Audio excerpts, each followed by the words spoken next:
Hello friends, welcome back to cooking treats. आज की recipe जो मैं आपके साथ शेयर करने वाली हूँ वो है बच्चों के लिए स्नैक।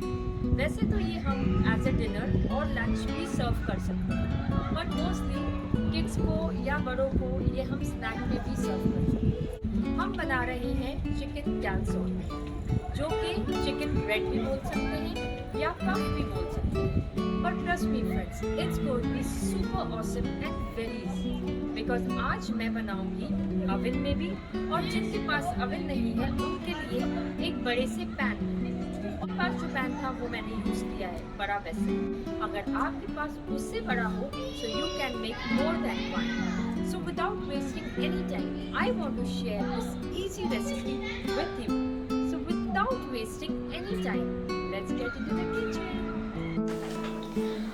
चिकन कैल्ज़ोन बनाने के लिए सबसे पहले मैंने यहाँ पे एक डिश ली है जिसमें कि हम अराउंड 2 कप्स ऑफ वाइट मैदा जो होती है ऑल पर्पस फ्लावर वो लेंगे।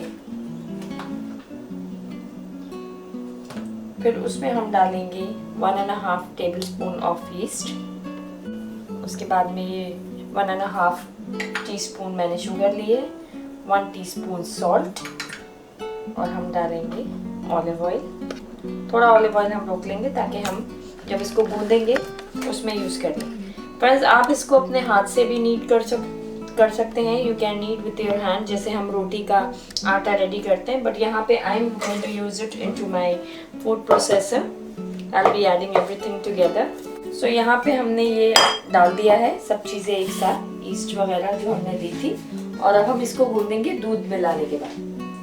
सो यहाँ पे मैंने फूड अपना जो प्रोसेसर है उसमें मैदा और मिक्सचर जो हमने बनाया था वो मिला दिया। अब मैं इसको स्टार्ट करूँगी। आफ्टर एडिंग मिल्क हम थोड़ा पानी भी इसमें मिलाएंगे ताकि हमारा एक अच्छा डो रेडी हो जाए। आप अपने हिसाब से इसको गूंद सकते हैं। सो अब हमने इसको अच्छे से गूंद लिया है। यू कैन सी ये बहुत अच्छे से गूंद गया है। सो हमने यहाँ पे सूखा आटा लेके अब इसको थोड़ा एक बार मिक्सर से निकाल के मैं अपने हाथ से नीट कर रही हूँ। थोड़ा सा हम ऑलिव ऑयल फिर मिलाएंगे, जो हमारा ऑलिव ऑयल हमने पहले यूज़ छोड़ दिया था थोड़ा। सो ये हम इसको लगा के टेक अ डिश,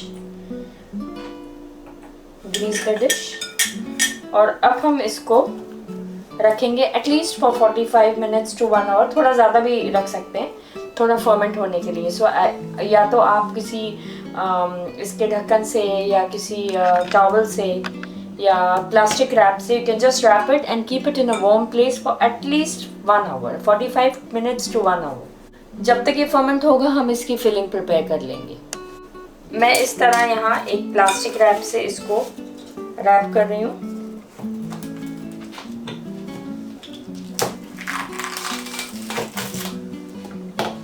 इस तरीके से हमने इसको रैप कर दिया, और अब हम इसको एक वार्म प्लेस में, आप माइक्रोवेव अवन किसी भी जगह पे जहाँ ये वार्म हो और अच्छे से फर्मेंट हो जाए, उसके बाद हम इसको यूज़ करेंगे। यहाँ पे मैंने चिकन फिलिंग के लिए जो इंग्रेडिएंट्स लिए हैं वो shredded chicken, olives, black pepper, all purpose flour, मैदा, butter, chopped onion, green pepper जो कि है शिमला मिर्च, और सॉल्ट, और मैंने लिया है दूध। तो जल्दी से हम इसकी फिलिंग रेडी करते हैं। Here I have taken a pan, so pan लेके हम इसमें बटर डाल देंगे। अब इसमें हम डालेंगे प्याज, अनियन भी आ गए,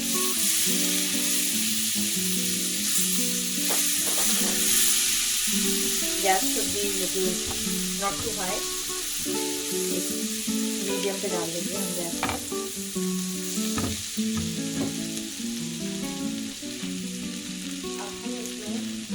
जो मैदा है हमने ली थी उसको हम थोड़ा सा सौटे कर लेंगे। तो मिक्स कर ऑल पर्पस फ्लावर मैदा। At this point we can put off the gas for about 2 minutes so that मैदा हमारी जो है वो जले। मैदा अच्छे से भून गई है। Now we will be adding milk.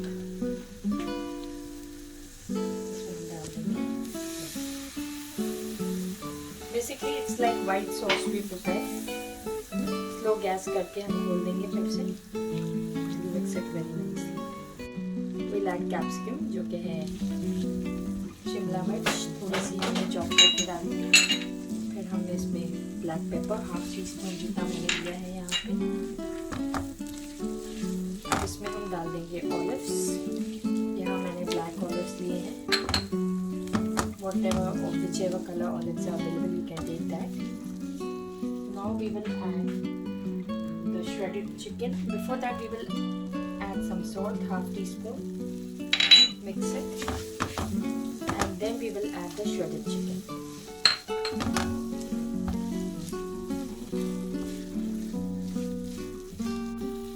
So अब ये फिलिंग रेडी है। मैदा और दूध का प्रोपोर्शन ऐसा होना चाहिए कि it should not be too dry. If you can see it is soft, my filling is soft, तो उस हिसाब से मैदा और मिल्क आप यूज़ करें डिपेंडिंग ऑन द क्वांटिटी। मैंने यहाँ ज़्यादा फिलिंग बनाई है बिकॉज अगर फिलिंग कम होती है so the bread taste very dry. So now we'll wait for it to get on the room temperature. We'll put off the flame, और जब थोड़ा ठंडा हो जाएगा तो हम अपना जो आटा है उसको भी चेक करेंगे and to be ready to do the stuffing. So now the dough is ready. अब हम इसको खोल के देखेंगे। बहुत अच्छे से हो गया ये फर्मेंट।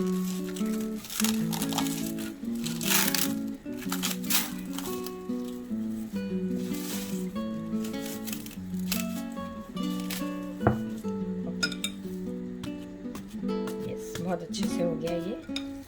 अब हम इस डिश को रखेंगे साइड में और we will sprinkle some flour and we will just tuck it from all the sides और हम इसको इक्वल पोर्शन में डिवाइड कर देंगे।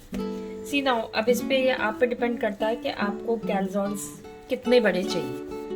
सो यहाँ पे I think I am going to divide this into maybe 3 or 4 because बहुत ज़्यादा छोटे भी होते हैं तो I mean it's always better कि हम बड़े बनाएं। It looks nice also but you can make the size you want. So और ये हमारी फिलिंग भी यहाँ रेडी है जो बिल्कुल ठंडी हो गई है। So first of all I will divide them into the portions I want to make. यहाँ मैंने डो को 2 पोर्शन में डिवाइड किया because I decided to make big ones. You can divide them into 4 also. But मुझे यहाँ बड़े बनाना है so मैंने ये 2 पोर्शन में डिवाइड कर दिया। अब मैं इसको बनाना शुरू करती हूँ। So अब हम इसको ले लेंगे। We'll pin roll this.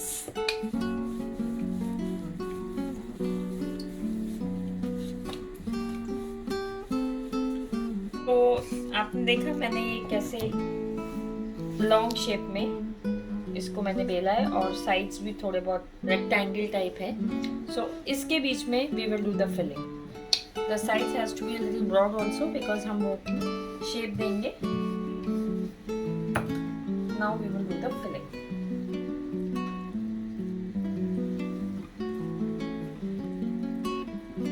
Trust me friends, this tastes really awesome. बहुत अच्छा है and it's very filling. और ये as a snack also you can have. और हम इसको as a dinner भी दे सकते हैं. I usually give my kids as dinner because they really enjoy this.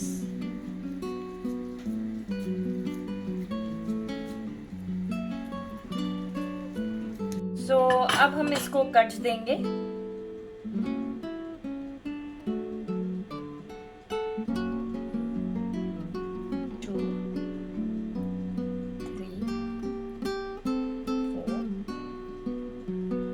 हम कट्स ऐसे देंगे ताकि दोनों साइड्स पे हम इक्वल कट्स हों।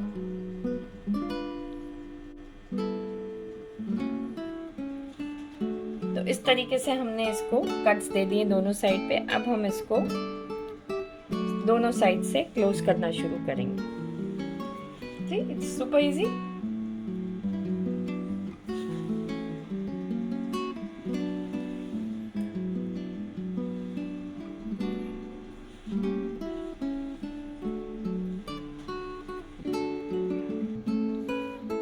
So my son behind the camera is saying I am braiding this.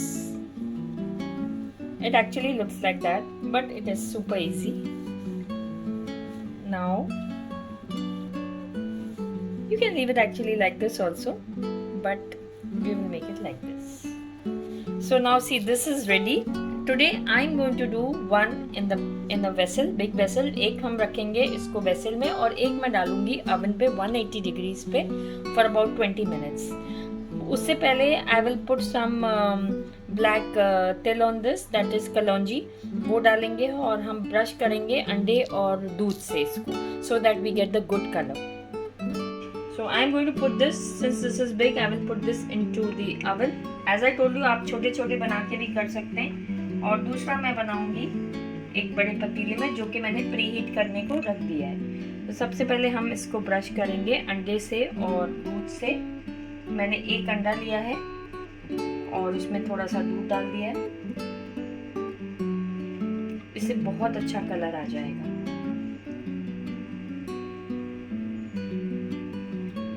और बीच में एक बार हम और ब्रश करेंगे इसको. सो अब हम डालेंगे यहाँ सेसमी सीड्स जो कि है काले तिल. इसका भी बहुत अच्छा फ्रेग्रेंस होता है and it taste also really really very good. आप चाहें तो वाइट वाले तिल भी डाल सकते हैं, but I like to put this.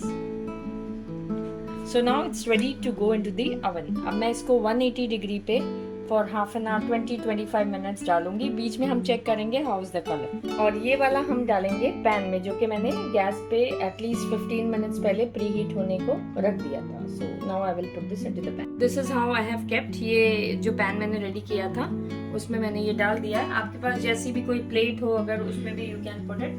And now we will cover it. Again this will be covered for about 20 minutes. और हम 15-20 मिनट में इसको हम चेक करें. तो ये हमारा जो मैंने ओवन में डाला था 180 डिग्रीज पे फॉर अबाउट 30 मिनट्स, ये हमारा रेडी हो गया है. Now we will wait. It will take a little more time, maybe around 10 minutes more for the vessel one. जो हमने वेसल में डाला था उसके लिए 10-15 मिनट एक्स्ट्रा लगते हैं to get this exact colour and done from all the sides. अब हम देखेंगे हमारा वेसल वाला. Wow, see if you can see बहुत अच्छा हुआ है. Be careful and remove this. I will just remove it. So ये हो गया हमारा जो हमने वेसल में किया था. अब मैं इसको निकाल देती हूँ. It's very hot. Wow, look at this. It has come really very good. Look at this. ये हमने, क्योंकि हमें कलर के लिए वेट करना था तो हमने इसको और अच्छे से होने दिया. It becomes very crispy.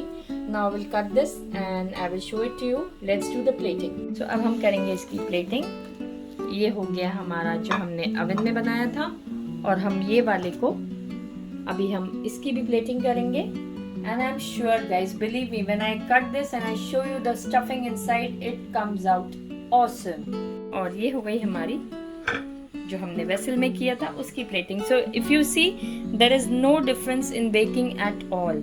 अगर आपके पास बड़ा पतीला, मेरे पास तो फिर भी बहुत ज़्यादा बड़ा नहीं था, but if you have a bigger vessel it's more good. This is so heavy, I think 4 to 5 people can eat if you cut them into pieces. I will show it to you. Now to show you the stuffing, I will cut this.